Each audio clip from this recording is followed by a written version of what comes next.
श्री राम जय जय राम, श्री राम जय खे राम।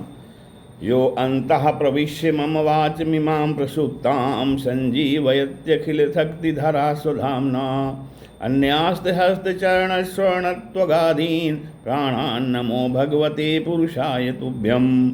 ओम श्री सीतारामचंद्राभ्यां नमः, उमामहेश्वराभ्यां नमः, ओम श्री एकादशीदक्षेश्वरधाम सरकार श्रीमते नमः।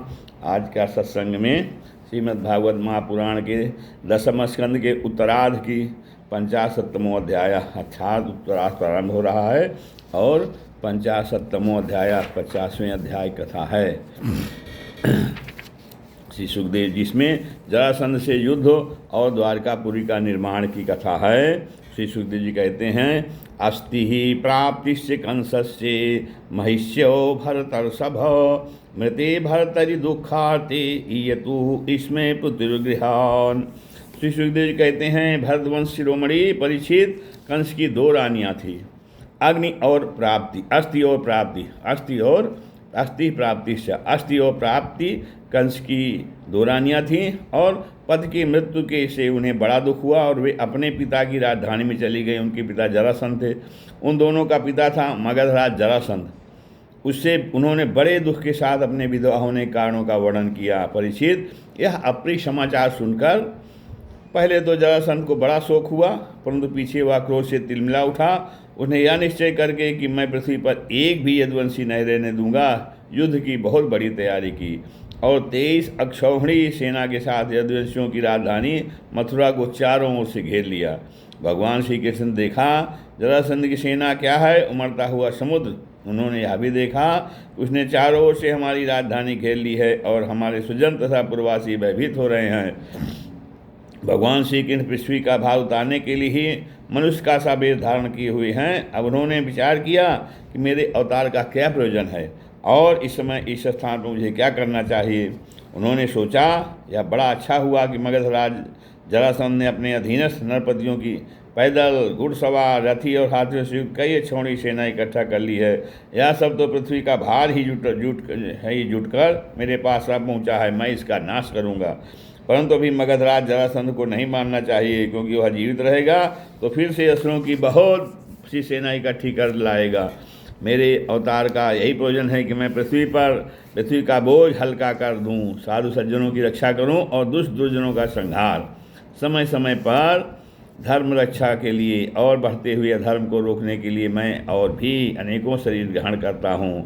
परीक्षित एवं ध्यायत गोविंद आकाश सूरज वर्चसो रथा उपस्थितो सद्या प्रसूतो सपरिच्छदो। तो परीक्षित भगवान श्री कृष्ण इस प्रकार विचार कर ही रहे थे कि आकाश से सूर्य के समान चमकते हुए 2 रथा पहुँचे। उनमें युद्ध की सारी सामग्रियाँ सुसज्जित थीं और 2 सारथी उन्हें हाँक रहे थे। इसी समय भगवान के दिव्य और सनातन आयुध भी अपने आप वहाँ कर उपस्थित हो गए। उन्हें देखकर भगवान श्री कृष्ण ने अपने बड़े भाई बलराम जी से कहा कि भाई जी, आप बड़े शक्तिशाली हैं। इस समय जो यदुवंशी आपको ही अपना स्वामी और रक्षक मानते हैं, जो आपसे ही सनाथ हैं, उन पर बहुत बड़ी विपत्ति आ पड़ी है। देखिए यह आपका रथ है और आपके प्यारे आयुध हल मुसल भी आप पहुँचे हैं। अब आप इस रथ पर सवार होकर शत्रु सेना का संहार कीजिए और अपने स्वजनों को इस विपद से बचाइए। भगवान साधुओं का कल्याण करने के लिए हम दोनों ने अवतार ग्रहण किया है, अतः अब आप यह 23 अक्षौहिणी सेना पृथ्वी का यह विपुल भार नष्ट कीजिए। भगवान श्री कृष्ण और बलराम जी ने यह सलाह करके कवच धारण किए और रथ पर सवार होकर वे मथुरा से निकले। उस समय दोनों भाई अपने अपने आयुध लिए हुए थे और छोटी सेना उनके साथ साथ चल रही थी। श्री कृष्ण का रथ हाँक रहा था दारुक। पुरी से बाहर निकलकर उन्होंने अपना 5 जनशंख बजाया। उनके शंख की भयंकर ध्वनि सुनकर शत्रुपक्ष की सेना के वीरों का हृदय डर के मारे थर्रा उठा। उन्हें देखकर मगधराज जरासंध ने कहा, पुरुषोत्तम पुरुषाधम कृष्ण, तू भी अभी मेरा बच्चा है, अकेले तेरे साथ लड़ने मुझे लाज लग रही है। इतने दिनों तक तू न जाने कहाँ कहाँ छिपा फिरता था। मंद तू तो अपने मामा का हत्यारा है, इसलिए मैं तेरे साथ नहीं लड़ सकता। जा, मेरे सामने से भाग जा। बलराम, ये तेरे चित्त में यह श्रद्धा हो कि युद्ध में मरने पर स्वर्ग मिलता है तो तू आ जा।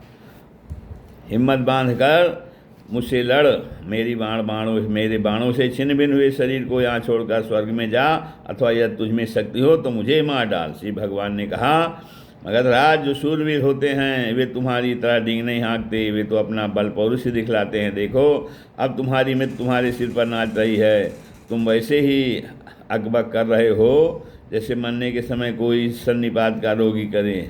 बकलो, मैं तुम्हारी बात पर ध्यान नहीं देता। श्री सुखदेव जी कहते हैं, परीक्षित, जैसे वायु बादलों से सूर्य और धुएं से आग को ढक लेती है, किंतु वास्तव में वे ढकते नहीं, उनका प्रकाश फिर फैलता ही है, वैसे ही मगधराज जरासंध ने भगवान श्री कृष्ण और बलराम के सामने आकर अपनी बहुत बड़ी बलवान और अपार सेना के द्वारा उन्हें चारों ओर से घेर लिया, यहाँ तक कि उनकी सेना, रथ, ध्वजा, घोड़ों और सारथियों का दिखना भी बंद हो गया। मथुरापुरी की स्त्रियाँ अपने महलों की अठारियों, छज्जों और फाटकों पर चढ़कर युद्ध का कौतुक देख रही थी। जब उन्होंने देखा कि युद्ध में भगवान श्री कृष्ण की गरुड़ चिन्ह से चिन्हित और बलराम जी की ताल चिन्ह से चिन्हित ध्वजा वाले रथ नहीं दिख रहे, तब वे शोक के आवेग से मूर्छित हो गए।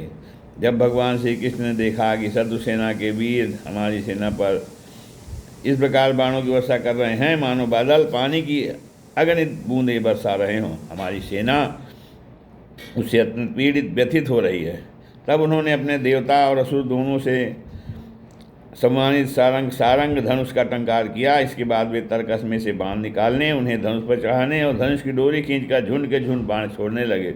उस समय उनका वह धनुष इतनी फुर्ती से घूम रहा था मानो कोई बड़े वेग से अलाक चक्र था लुकारी घूम रहा हो। इस प्रकार भगवान श्री कृष्ण जरासंध की चतुरंगनी सेना हाथी, घोड़े, रथ और पैदल सेना का संहार करने लगे। इससे बहुत से हाथियों के सिर काट फट गए, वे मर मर कर गिरने लगे।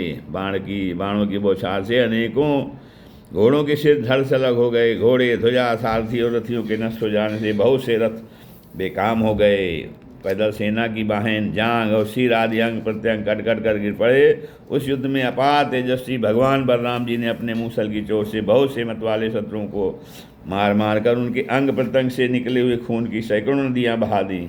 कहीं मनुष्य कट रहे हैं तो कहीं हाथी और घोड़े छपड़ा डाल रहे हैं। उन नदियों में मनुष्यों की भुजाएं सांप के समान जान पड़ती हैं और सिर इस प्रकार मालूम पड़ते मानो कछुओं की भीड़ लग गई हो। मरे हुए हाथी, दीप जैसे और घोड़े ग्राहों के समान जान पड़ते।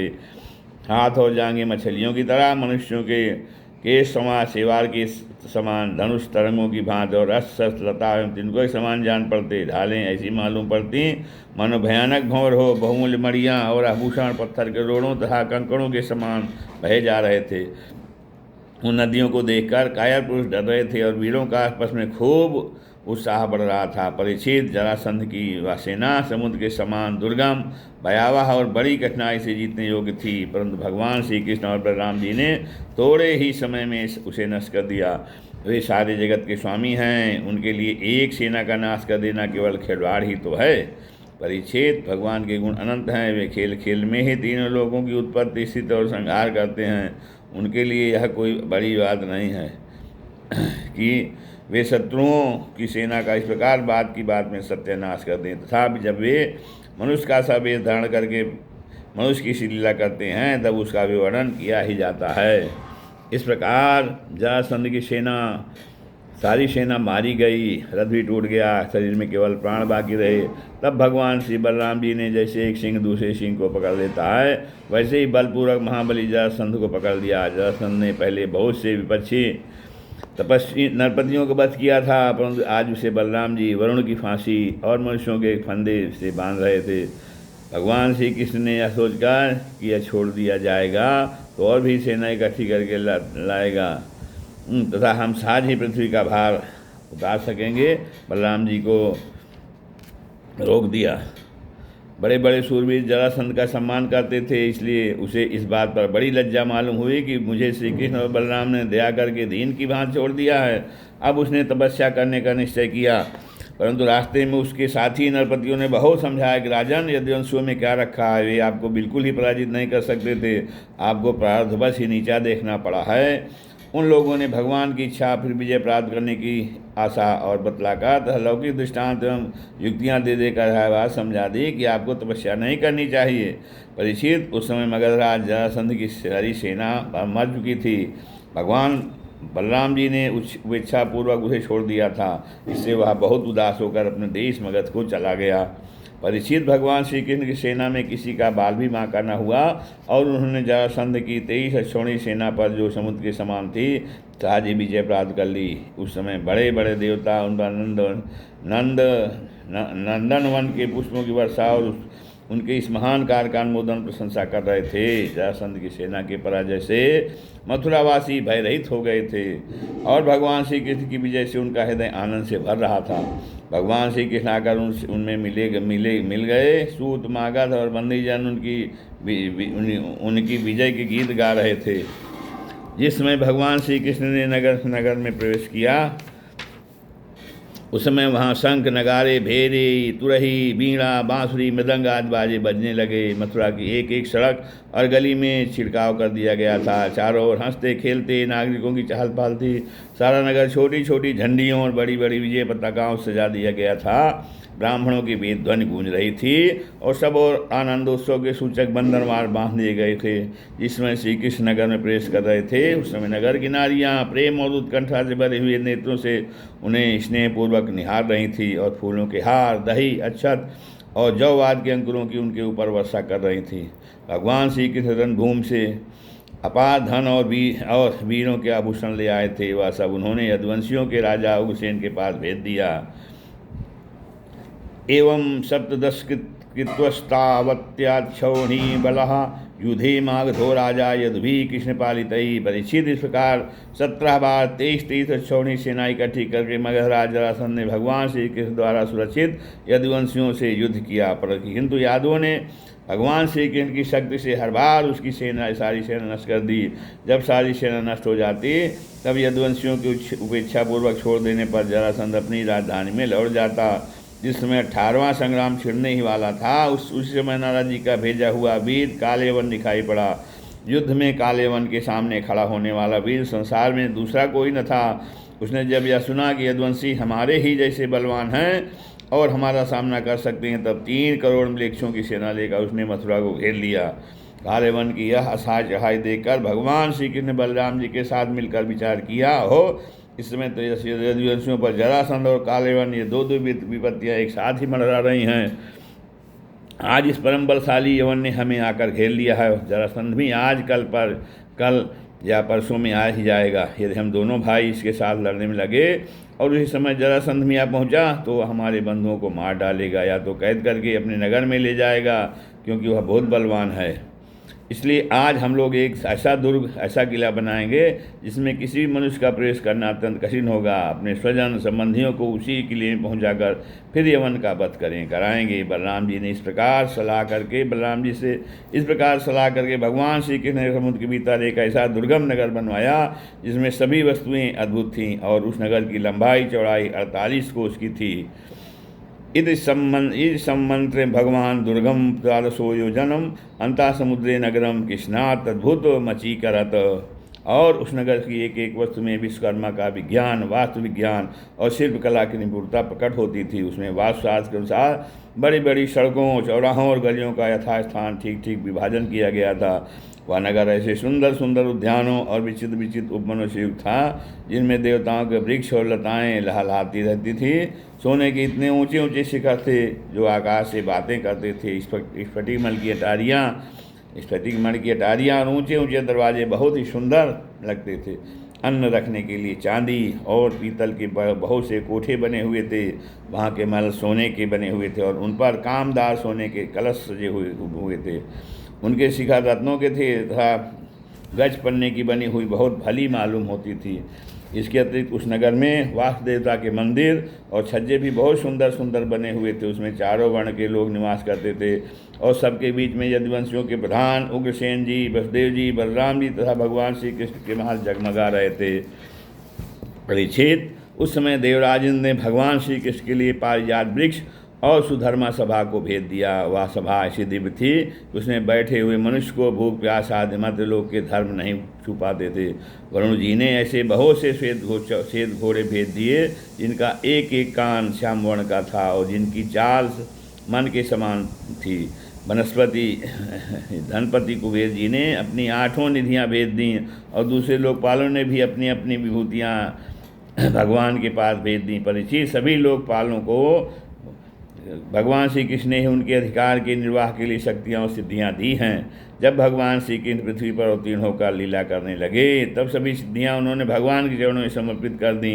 भगवान श्री कृष्ण ने अपने समस्त जन संबंधियों को अपनी अचिंत्य महाशक्ति योग माया के द्वारा द्वारका में पहुंचा दिया। शेष प्रजा की रक्षा के लिए बलराम जी को मथुरापुरी में रख दिया और उनसे सलाह लेकर गले में कमलों की माला पहने बिना कोई अस्त्र लिए स्वयं नगर के बड़े दरवाजे से बाहर निकल आए।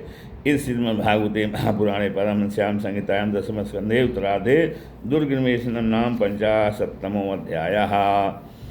श्री श्री श्री श्री राम जय जय राम, श्री राम जय राम।